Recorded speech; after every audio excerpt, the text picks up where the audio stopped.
मुंबईसह राज्यात 24 तास धोक्याचे ठाणे पालघरला रेड अलर्ट। रायगड रत्नागिरी आणि सिंधुदुर्ग जिल्ह्यामध्ये मुसळधार पावसाची शक्यता।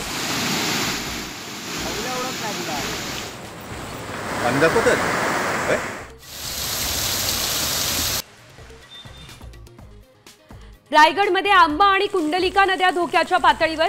सावित्री, पाताळ, उल्हास नदीच्या पाणी पातळीमध्ये मोठी वाढ।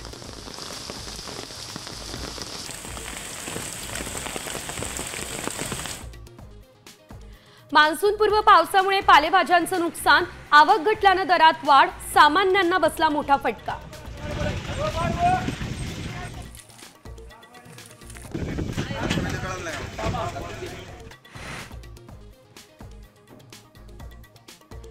नाशिकच्या राजकारणामध्ये मोठी उलथापालट।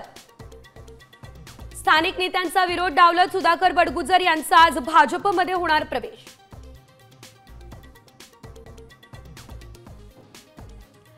राज्य सरकारचा वारकऱ्यांसाठी एक मोठा निर्णय। पंढरपूर पालखी मार्गावर टोल नाही, शासन निर्णय जारी। 18 जून ते 10 जुलै दरम्यान टोल माफी।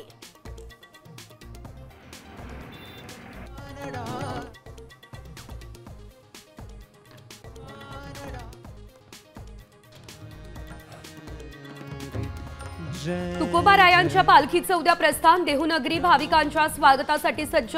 देवेंद्र फडणवीस आणि अजित पवार यांचीही उपस्थिती। राम कृष्ण हरी जय।